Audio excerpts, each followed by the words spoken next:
ছোটবেলায় বইয়ে দুষ্টু রাখাল এবং বাঘের গল্প হয়তোবা শুনেছেন। আজকে তেমনই একটা গল্প বাস্তবে দেখবেন, তাই ভিডিওটা না টেনে সম্পূর্ণ দেখুন। আচ্ছা ঠিক আছে, আমি এখন রাখছি। আরে রবিউল ভাই, কি ব্যাপার সকাল সকাল? আপনি কি আমাকে 20,000 টাকা দিতে পারবেন? ভাই, আমার ছেলে অসুস্থ, হাসপাতালে ভর্তি, ওর অপারেশনের জন্য 20,000 টাকা লাগবে। আপনি তো আমাকে চিনেনই, আমি পরিস্থিতির শিকার হয়ে আপনার কাছে এসেছি। আপনি টাকাটা দিলে আমার অনেক বড় উপকার হবে। আপনি চিন্তা করেন না, আমি সামনের মাসে আপনার টাকাটা দিয়ে দেবো না। আচ্ছা ঠিক আছে, আপনি দাঁড়ান, আমি টাকা নিয়ে আসছি।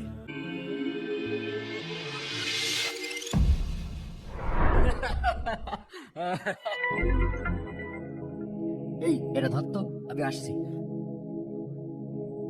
ভাই, তুমি এখানে? এই, তুই না বললি তোর ছেলে অসুস্থ, অপারেশন করতে হবে, এজন্য আমার কাছ থেকে 20,000 টাকা নিলি, কিন্তু আমি এসব কি দেখছি? ভাই, এসব কথা বাদ দাও। ভাবি কি বাড়ি আইছে?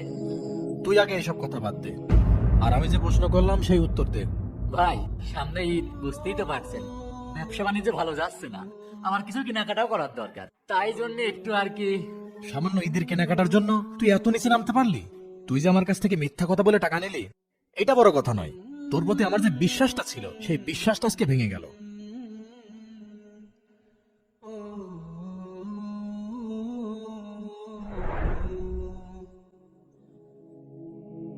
আসসালামু আলাইকুম চাচা। ওয়ালাইকুম আসসালাম। চাচা বসেন। আমি এখানে বসতে আসিনি, দোকান ভাড়ার টাকা দাও। চাচা, টাকা তো একটু। তাড়াতাড়ি টাকা বের করো, 3 মাসের দোকান ভাড়া বাকি। চাচা, আর কিছুদিন সময় দেওয়া যায় না? তোমার ওই কিছুদিন করতে করতে 3 মাসের দোকান ভাড়া বাকি হয়ে গেছে। আজ সন্ধ্যার ভিতরে দোকানের ভাড়া পরিশোধ করবা, আর তা না হলে সন্ধ্যার সময় এই দোকান খালি করে চলে যাবা। চাচা, তোর কি করি এখন আমি? এরপরে কি হলো? প্রতারক লোকটাকে কেউ সাহায্য করেছে? জানতে চাইলে কমেন্টে পার্ট 2 লিখুন।